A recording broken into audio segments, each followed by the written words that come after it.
हमारी सेहत का एक बहुत ही सीधा सादा सा राज है जो सीधे हमारी आंत यानी हमारे गट से जुड़ा हुआ है। कभी सोचा है कि अगर हम अपनी आंत को बस थोड़ा सा आराम दें तो हम अपनी पूरी सेहत को एक तरह से रीसेट कर सकते हैं? चलिए आज इसी कनेक्शन को थोड़ा और गहराई से समझते हैं। ये एक ऐसी बात है जो शायद हमारे सेहत को देखने का नजरिया ही बदल दे। अगर ये सवाल कुछ जाने पहचाने लग रहे हैं तो हो सकता है कि इसका जवाब किसी दवाई में नहीं बल्कि एक ऐसी जगह छिपा हो जहां हमारा ध्यान ही नहीं जाता, हमारी आंत में। हम क्या खाते हैं, कब खाते हैं और कितनी बार खाते हैं, इन सब का हमारी एनर्जी, हमारी स्किन और हमारी पूरी सेहत पर बहुत गहरा असर पड़ता है। तो आज के इस सफर में हम 5 जरूरी पड़ावों से गुजरेंगे। शुरुआत करेंगे ये समझने से कि आखिर आंत इतनी जरूरी क्यों है, फिर देखेंगे कि लगातार खाते रहने से होता क्या है। इसके बाद हम उपवास की ताकत को जानेंगे, समझेंगे कि इसका हमारी इम्यूनिटी से क्या कनेक्शन है और आखिर में इसे अपनी जिंदगी में शामिल करने के कुछ आसान से तरीके भी देखेंगे। देखिए, हमारी आंत का काम सिर्फ खाना पचाना नहीं है। इसे अक्सर शरीर का दूसरा दिमाग भी कहा जाता है और ऐसा कहने के पीछे एक बहुत बड़ी वजह है। ये हमारे मूड से लेकर हमारी बीमारियों से लड़ने की ताकत तक हर चीज को कंट्रोल करने में एक बहुत ही अहम रोल निभाती है। अब ये आंकड़ा जरा ध्यान से देखिए। हमारे शरीर का पूरा इम्यून सिस्टम, मतलब बीमारियों से लड़ने वाली जो पूरी फौज है, उसका लगभग 70% हिस्सा हमारी आंत में ही रहता है। इसका मतलब सीधा है, अगर आंत हेल्दी है तो इम्यून सिस्टम भी मजबूत रहेगा और हम बीमारियों से बचे रहेंगे। तो फिर असली प्रॉब्लम शुरू कहां से होती है? वो होती है हमारे आज के लाइफस्टाइल से। दिन में 3 बार खाना, फिर बीच बीच में स्नैक्स लेना, ये बहुत आम हो गया है।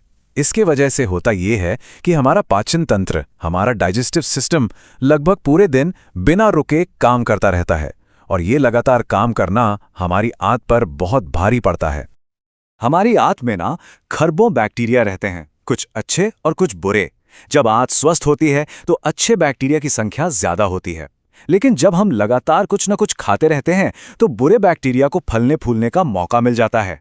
इससे अंदर का बैलेंस बिगड़ जाता है और बुरे बैक्टीरिया अच्छे वालों पर हावी होने लगते हैं, जिससे सेहत से जुड़ी कई परेशानियां शुरू हो जाती हैं। और जब आंत का ये बैलेंस बिगड़ता है तो शरीर बाहर से सिग्नल देना शुरू कर देता है। ये कुछ आम लक्षण हैं जिन पर गौर करना चाहिए। अक्सर बेवजह की थकान या स्किन प्रॉब्लम्स के पीछे की असली वजह हमारी आंत की खराब सेहत ही हो सकती है। इसको ऐसे समझिए, खाना पचाने के बाद हमारी आंत एक बड़ी सफाई का काम शुरू करती है, जिसमें वो बचे खुचे कचरे को बाहर निकालती है। लेकिन अगर हम हर कुछ घंटों में खाते रहेंगे तो आंत को ये सफाई करने का मौका ही नहीं मिल पाता। ये बिल्कुल वैसा ही है जैसे किचन में दिन भर खाना बनता रहे और उसे साफ करने का कभी टाइम ही ना मिले। तो इस समस्या का हल क्या है? जवाब जानकर शायद हैरानी होगी, क्योंकि वो बहुत ही सिंपल है, उपवास या फास्टिंग। लेकिन इसे किसी डाइटिंग की तरह मत देखिए। ये आंत के लिए एक रीसेट बटन की तरह है, उसे ठीक होने और अपना बिगड़ा हुआ बैलेंस वापस पाने का मौका देने का एक तरीका। तो उपवास का मतलब सिर्फ भूखा रहना नहीं है, ये शरीर को एक बहुत जरूरी ब्रेक देने का तरीका है।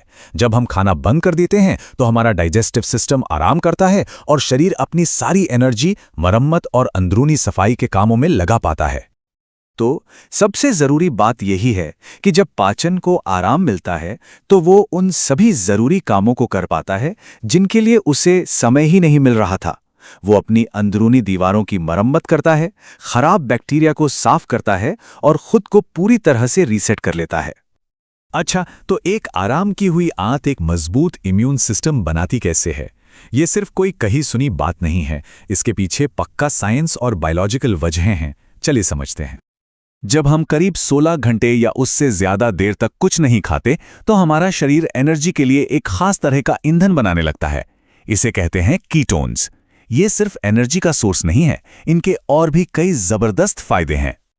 तो उपवास के दौरान बने ये कीटोन्स शरीर में सूजन को कम करते हैं। इसके साथ ही फास्टिंग से आंत की जो दीवार होती है उसका बैरियर फंक्शन मजबूत होता है। ये मजबूत दीवार एक डार्ड की तरह काम करती है जो बाहर से आने वाले खतरनाक वायरस और बैक्टीरिया को हमारे खून में घुसने से रोकती है। तो इतनी सारी बातें तो हो गईं, लेकिन अब सवाल ये उठता है कि इसे अपनी जिंदगी में लागू कैसे करें। अच्छी खबर यह है कि इसके लिए किसी बहुत बड़े बदलाव की जरूरत नहीं है। शुरुआत करने के लिए कुछ बहुत ही आसान और प्रैक्टिकल तरीके हैं।